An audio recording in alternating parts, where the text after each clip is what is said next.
Olá! A menopausa é sem dúvida uma fase cheia de mudanças e, claro, muitas dúvidas.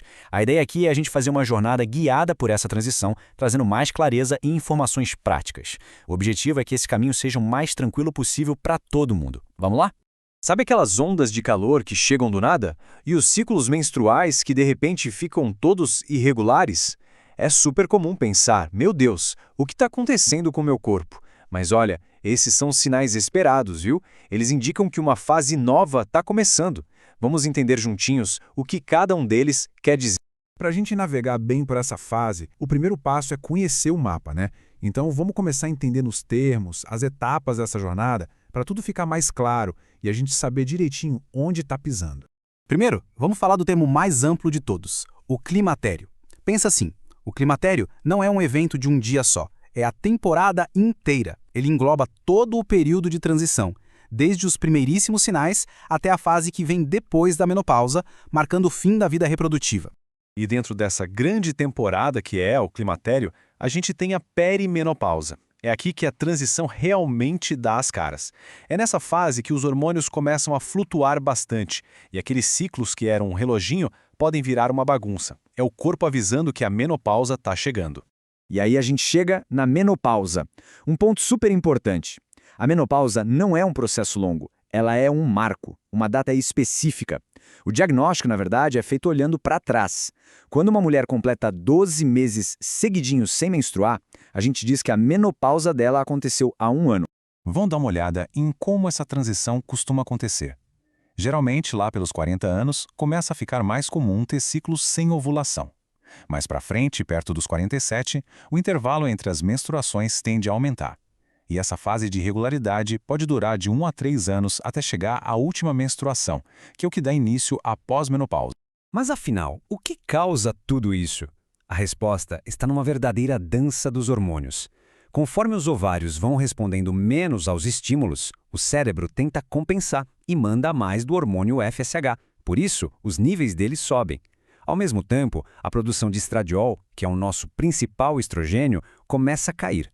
É esse desequilíbrio que comanda toda a transição. Agora a gente vai mudar um pouco o foco. Vamos falar de algo que vai além dos sintomas que a gente sente no dia a dia. A menopausa causa mudanças silenciosas por dentro, mas que são muito, muito importantes, com impacto direto na saúde do coração. Olha só que número impressionante. Até 80% das mulheres sentem as famosas ondas de calor, os fogachos. Mas o que mais choca é que a grande maioria não procura tratamento. Muitas vezes por achar que é normal, que tem que aguentar firme. Isso mostra o tamanho do abismo que existe entre o sofrimento e a busca por ajuda e qualidade de vida. Então, por que o coração fica mais vulnerável nessa fase? Pensa numa reação em cadeia, tipo um efeito dominó. O estrogênio funciona como um protetor para os nossos vasos sanguíneos. Com a queda dele, um sistema que regula a pressão arterial no corpo é ativado de um jeito diferente. Isso acaba gerando mais inflamação e deixando os vasos mais rígidos, o que aumenta o risco de problemas cardíacos. E na prática, o que isso quer dizer? Bom, esse processo todo aumenta os riscos de condições bem sérias, como insuficiência cardíaca, fibrilação atrial e doença nas artérias do coração. É por isso que, a partir dessa fase da vida, a atenção com a saúde cardiovascular precisa ser redobrada. Diante de todo esse cenário, a pergunta que fica é: o que a gente pode fazer? Bom, uma das ferramentas mais eficazes que a medicina oferece hoje é a terapia hormonal. Vamos entender melhor como ela funciona e como pode ajudar. Para aliviar sintomas como as ondas de calor, a terapia hormonal é, de longe, o tratamento mais eficaz que existe. A capacidade dela de melhorar a qualidade de vida nesse ponto é muito bem comprovada pela ciência. Mas é claro que essa é uma decisão que precisa ser muito bem pensada e individualizada. Os benefícios são nítidos: alívio dos sintomas, prevenção da perda óssea, mas também existem riscos. E o principal fator aqui é o timing. Começar a terapia tarde demais pode aumentar alguns riscos cardiovasculares. Por isso, essa conversa com um profissional de saúde é absolutamente fundamental.